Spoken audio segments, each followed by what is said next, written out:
When you first start Adobe Premiere Pro, this is what you're going to see. This is the Start screen. And there are a couple of options on here. The two that we're really interested in are the option to create a new project and the option to open an existing project. A Premiere Pro project file is a file like any other. All of your creative decisions are going to be stored in that file. We can open one of these up by double-clicking on them, but I'm going to show you from inside the Start screen first of all. I'm just going to click back into Premiere Pro and I'm going to click on Open Project. You should be familiar with this dialog. This is in Windows, of course. This is Windows Explorer. And if we were on Mac OS, this would be a Finder dialog. It's just going to allow us to open a file. So I'm going to select this 0101, create a project, Premiere Pro project file, and I'm going to click Open. And here we are now in Premiere Pro looking at this project. There's not much going on right now. Over at the bottom right here, we've got the timeline panel. I'm just going to click a little earlier in the sequence here where you can see we've got a number of clips all lined up ready to make a program. And when I do that, at the top right in this program monitor, you can see this is the program monitor. It's showing us our master sequence. We get the visuals from that series of clips. Another important panel for you to be familiar with is this one down at the bottom left. This is the project panel. And you see every panel has its name at the top left-hand corner. This is the project panel, and it's showing me the contents of the project I've just opened, 0101, Create a Project. Inside of this panel, I've got something that looks a bit like a folder. It's a bin in Premiere Pro, and in that bin, I've got some clips. If I double-click to open one of these, you can see it opens in this source monitor at the top left corner. This is for previewing the videos that you've got in your project. You can play them back and just have a look and see if you want to use them or not. And over on the right here, the program monitor is for looking at the sequence that you're building. That's the film that you're making, if you like. Okay, so that's how to open a project. I'm just going to go to the File menu and I'm going to choose Close Project. And Premiere Pro's invited me to save changes. There aren't any really. But you'll notice up at the top here next to the project name, and it's quite useful because we've got the location of the project as well. I'm on a Windows machine, so this is a C drive rather than a system drive or another kind of plugged-in drive. And I've got this little asterisk next to the name that tells me that some kind of change has happened. That change might just be that I'm looking at a different part of the project, so I'm not too concerned, and I'm going to click No. Back on the Start screen, this time I'm going to click New Project. I'm going to call this First Project. And if I click Browse, we get a familiar Browse dialog where we can choose the location for the new project file. You can always move it later on, of course, but I'm happy with it being here in my media folder, so I'll choose Select Folder. I'm not worried about the rest of the options for now. I'm just going to click OK, and here we are in an empty Premiere Pro project. The first thing we're going to want to do is get some media in, get some video files into the project. So I'm going to go to the media browser. And the media browser is going to allow me to look through the contents of my storage to find the clips, the video files, the photos and graphics and so on that I want to use in my project. I'm going to browse into the media files folder, and I'm not going to pay too much attention right now, but I'm going to select some of these clips. I'm just going to scroll down here, and actually, I think I'm pretty much happy to have all of this. So I'm going to press, in this case, Control-A, or that'd be Command-A on Mac OS to select everything here. I could make individual selections if I like, but I'm happy to have all of these. And I'm going to right-click on any of them, and I'm going to choose Import. And there we are. Now, inside our project panel, we've got a list of clips. These are pieces of video. And if I double-click on any of these, they open up in the source monitor for me to take a look and decide if I want to use them. So now we have a project file with some media imported, and we're ready to get started reviewing our footage and editing clips together. For now though, I'm going to go to the File menu again, and I'm going to choose Close Project. I will save the changes, and we're back to the Start screen. So that's opening an existing project, creating a new one, and importing some media ready for you to start working in Adobe Premiere Pro. It's helpful to understand the key Adobe Premiere Pro interface design elements, as this will make it easier to explore the application and learn new features. Let's begin by opening an existing project. I'm going to double-click here on this 0102 Interface Overview project file, and double-clicking it is going to open the project in Premiere Pro. The first thing I'm going to do here is make sure I'm in the editing workspace. Now, a workspace is really just a preset layout for the application. I'm going to move things around a little bit here. I've got a number of different panels that I can work with. I'm just going to shift these around in a really noticeable way so that it's easy for you to see the difference. And right at the top of the screen, I've got this word editing, which is the editing workspace. We've got a number of different workspaces for different purposes: color, work, effects, audio, and so on. Now let's say I know that this workspace is wrong. I'm going to click on this menu right next to the word editing, and I'm going to choose reset to saved layout. And that's going to put things back the way they were. I recommend that you go through this process at the beginning of every workflow that you follow, every tutorial that you watch, every book that you read on how to use Premiere Pro, because you'll find that pretty much all of the lessons that you see will use the default layout so that people can follow along. Now, on the subject of panels, I want to draw your attention to this blue highlight outline. Right now, the timeline panel is active. That's where you build sequences and make movies in Premiere Pro. Now, if I click at the bottom left, the project panel is active. Depending on the active panel, you'll find that you get different menu options and things will work a little bit differently in Premiere Pro. So it's important to know which panel is active before you begin. Just keep an eye out for that blue outline. Each panel has a name at the top of it. Right now, I'm in the project panel. Next to the name, you'll find a panel menu, just like the one we used a moment ago to reset our workspace. This menu is called the panel menu, and it gives you options that relate specifically to that panel. It's important to be clear about which kind of menu you're looking in. Here, I'm looking in the panel menu, but you'll notice, for example, on the timeline, there's a wrench icon for what's called a settings menu. In both cases, you're going to see options that relate specifically to the panel you're clicking on. Where you see the name of a panel, in this case the project panel, it's referred to as a tab. So here we've got the tab for the project panel. Now I'm clicking on the tab for the media browser. Again, it's good to know the name of that because if you look up tutorials, you'll find that these different name headings are referred to as tabs, and now you'll know where you're looking. We also have a right-click menu. If I right-click on one of these items in the sequence over in the timeline panel, you can see I've got a number of options that relate specifically to that clip. And you might already be able to see that selection is extremely important in Premiere Pro. I'm getting options for that clip, not the one next to it.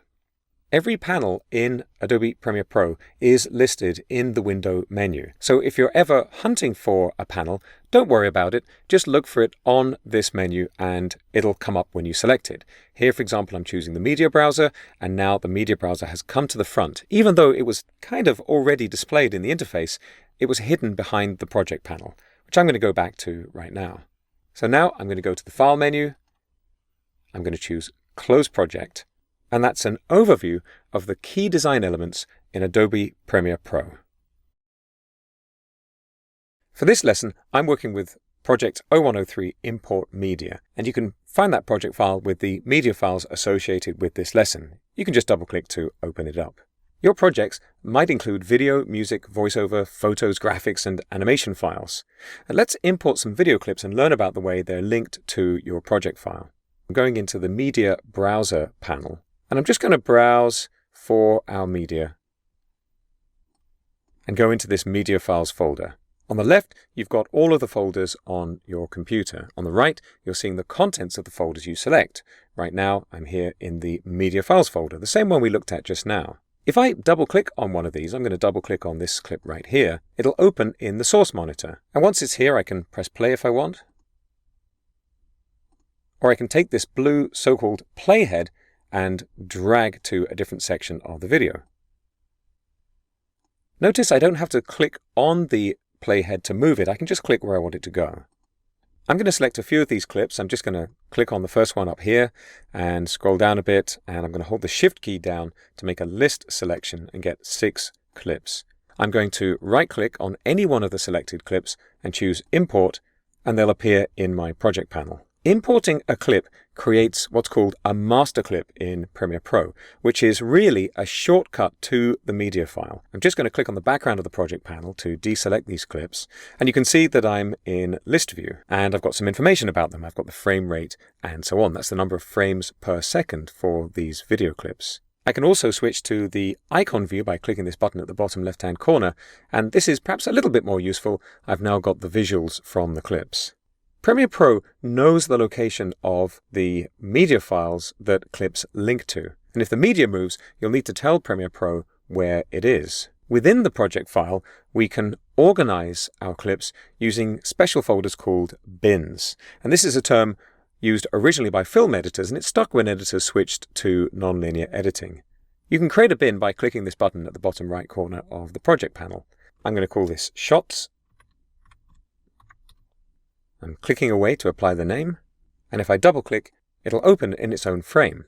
You'll notice that the bin has exactly the same options that the project panel has. There's a shortcut to doing this as well. I'm going to select 3 of these clips. I'm just clicking on the first one, and I'm holding the Shift key and clicking on the last, and I'm going to drag these 3 clips onto that same new bin button. Those clips have now been put into the bin, and I'll call this one Shots 2. You can see the name is already highlighted. And if I double click, you can see I've now got my bin called Shots 2 with those clips in it. I'll just drag this so you can see the Shots bin as well. You can even put bins in bins. So now I'm going to select both of these bins. I'm holding the Shift key down again, and I'm going to drag them both onto the new bin button. And I'm going to call that new bin Media. And now if I double click to open this up, you can see it's a bin with 2 bins in it. So it's a bit like folders in Windows or Mac OS. Speaking of folders, if I toggle back over to our media, and I'm going to just browse up to the main media folder, I'm going to rename our media files folder something different. In fact, I'll just put the word different in here. That changes the location of the clips. Of course, I've renamed the folder containing them. So if I go back to Premiere Pro, right away, all of the clips get these question marks, they go offline, and you probably just saw there Premiere Pro found the media again and relinked to it.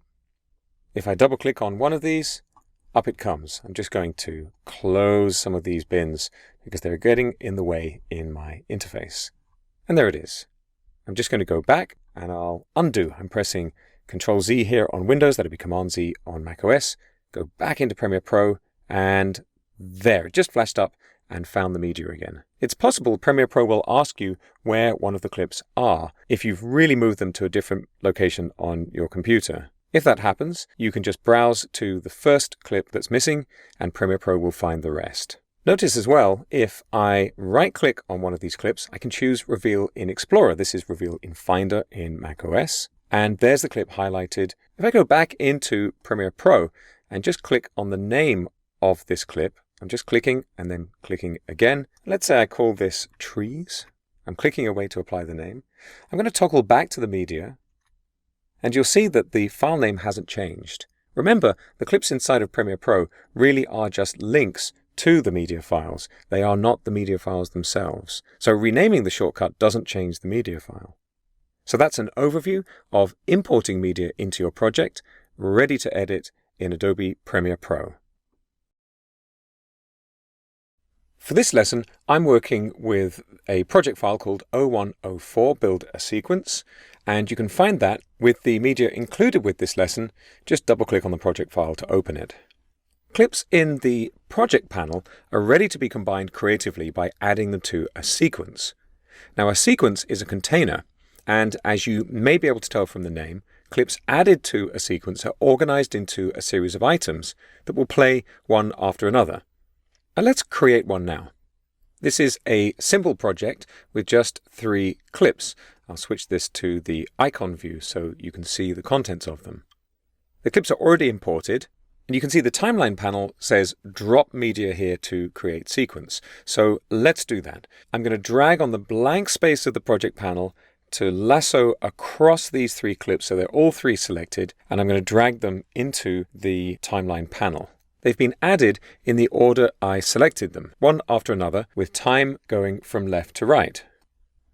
I'm just going to click and drag up here at the far left of the timeline panel so you can see the thumbnails for the clips. This area in the timeline panel is called the track header. At the top here, you can see some numbers indicating the passage of time.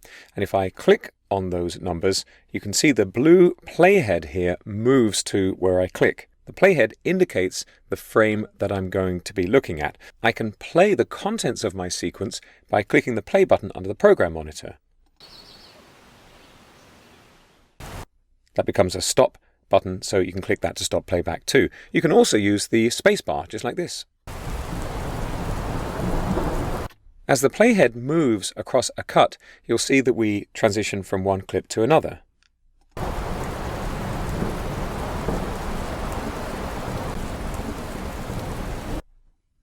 And you can also drag the playhead across the sequence. So here,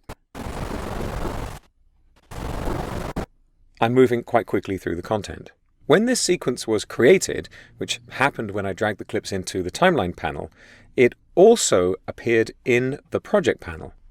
It has the same name as the first clip selected. And you'll notice that there's a little icon. I'm going to click away to deselect it. There's a different icon for sequences as you'll see on clips, just at the bottom right-hand corner of the thumbnail. If I go to the list view, you can see the icons a little bit more clearly. I'm going to click on the name for this, just once to select and once again to highlight the text, and I'm going to call it First Sequence. I'll just click away to apply that. Now you can have as many sequences as you like, and professional editors sometimes combine sequences in creative ways. I want to draw your attention in the timeline panel over here on the right to these thin lines dividing sections of the timeline panel. Each of these is a track you can put clips onto. I've put clips here onto video 1, and you can see we've got V1, V2, V3, and so on. We've got A1, A2, A3 for audio. You can just about make out the waveforms for these clips as well. That's showing how loud the audio is that's associated with these particular video clips. All the audio tracks play together, but video tracks play one above the other. So if you had a title or a graphic, you would put that on an upper video track, maybe V2 or V3, to play in front of a lower track. Video and audio clips are separate in the timeline panel. But because these clips came together, when you click on the video, it selects the audio too, and vice versa. If I want to remove a clip, I can just make sure it's selected by single-clicking and hit the delete key, and it's gone. I'm going to undo that with Ctrl-Z on Windows. That'll be Command-Z on Mac OS. If I want to remove this clip without leaving a gap, I can hold the Shift key while I press delete.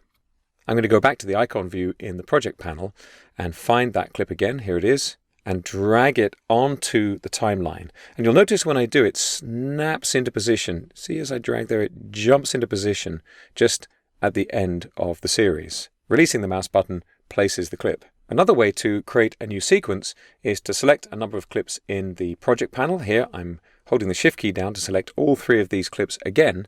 And I'm going to right-click, and I'm going to choose New Sequence from Clip. It has the same effect as dragging the clips into an empty timeline panel. And right away, you can see the new sequence has been created right here in the project panel.